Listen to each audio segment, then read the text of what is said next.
How you doing, man? It's Mr. Rare Breed here, aka Brad.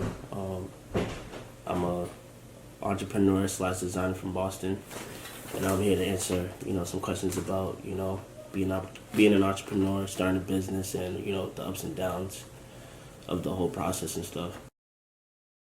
What are the challenges of like being a boss, like of starting a business, of being an entrepreneur?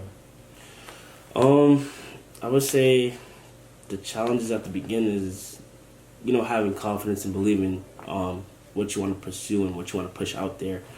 Because to have confidence to do it, it's a lot. Some people, they might want to start something, but they don't have the confidence or the I won't even say urgency. I'd probably say damn, I don't know, the words on my tongue, but I can't come up with it. But I would say, yeah, it's more of the confidence, or they just feel like what they're trying to pursue, or like what they're trying to put out, some people won't, you know, believe in it or have a following behind it.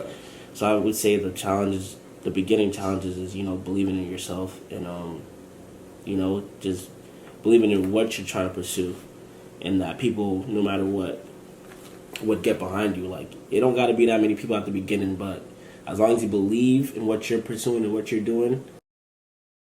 I know you're in the clothing brand. You're Mm-hmm. in the clothing industry. Feel me? What challenges are there that you see like in the clothing industry, like that you go through, like whether if it's like putting your clothes out or like having support from people. Feel me?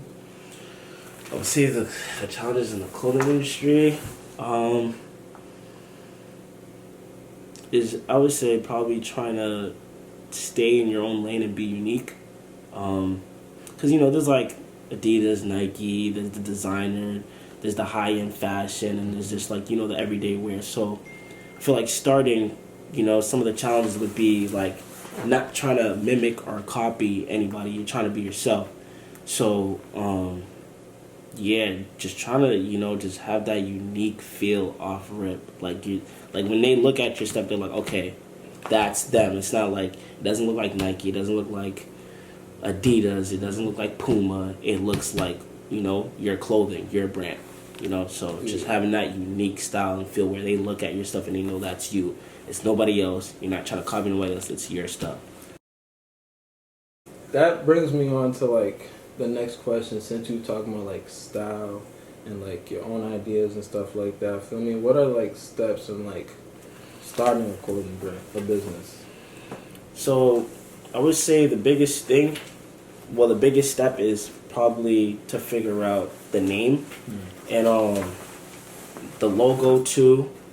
For me, I can't speak on anybody else, but for me, that was the biggest challenge of starting was, okay, what do I want to name it, and what is my logo gonna look like, and how am I gonna appeal to everybody, not just one gender, like, or just one ethnicity, like making something that everybody can buy and feel welcome, that like, okay, they can tap into this. So at the beginning, honestly, it took me about a month, 2 months to find a name, find a logo, find the meaning behind the logo and the name of the brand. So that, like, at the beginning stages, is, I think that right there is, once you find out the name, the logo, and the meaning behind everything, then I wouldn't say everything after that is easy, but everything after that is kind of like, it's doable. But that's the hardest part. Because people are going to come to you and ask you, like, okay, like, what is your brand, like, what does the name mean? Where did you come up with it? But, like, and especially, like, some other things that are, like, into your logo. So, like, we already know, like, when you see a horse, we know it's Polo. Yep. So it's just like, for your brand, when your name is not on the clothes, what, like, symbol is going to be on it where they'd be like, okay, that's, what your brand is. So What skills, other than like having to like start with the knowing the name of your business and like your ideas, what skills do you need to build on like starting a business? Like other than like support, not supporting, but like having people to support you and like like starting off on your own. For skills, at the beginning, I would honestly say I didn't have any. it was honestly my cousin Jeff. Like he kind of had somewhat of a blueprint on how to start, and he taught me the skills that he learned at the beginning. And how I started off was he bought me a heat presser, a silhouette machine where you can cut out vinyl, and with the heat presser you can buy your own shirts from, I would say, either Michaels or you can go to Walmart. I know they sell vinyl and they sell blank shirts. So the beginning for skills is I started to learn how to do my own stuff at the beginning, and then I had to learn like on the other side, like, okay, I can't always do this stuff by myself. I would have to get a vendor. So for skills, I would say definitely learn how to do your own, make your own stuff, because only you're gonna know how you want it. So it's like, even like when you get further down, you may not be making your stuff anymore. But say if like you're talking to a vendor and you want it this way, and they can't like get the details that you're sending over to them, you can literally make a shirt or a sweater, and take a picture and be like, this is how I want it. So for skills, I would say definitely knowing who your vendors are or getting vendors, and just learning how to do stuff on your own. So I would say, yeah, heat press, silhouette machine, and get some blank shirts. Oh, and a laptop too. So you learn skills on how to be tech savvy, and you learn that system, you'll be smooth.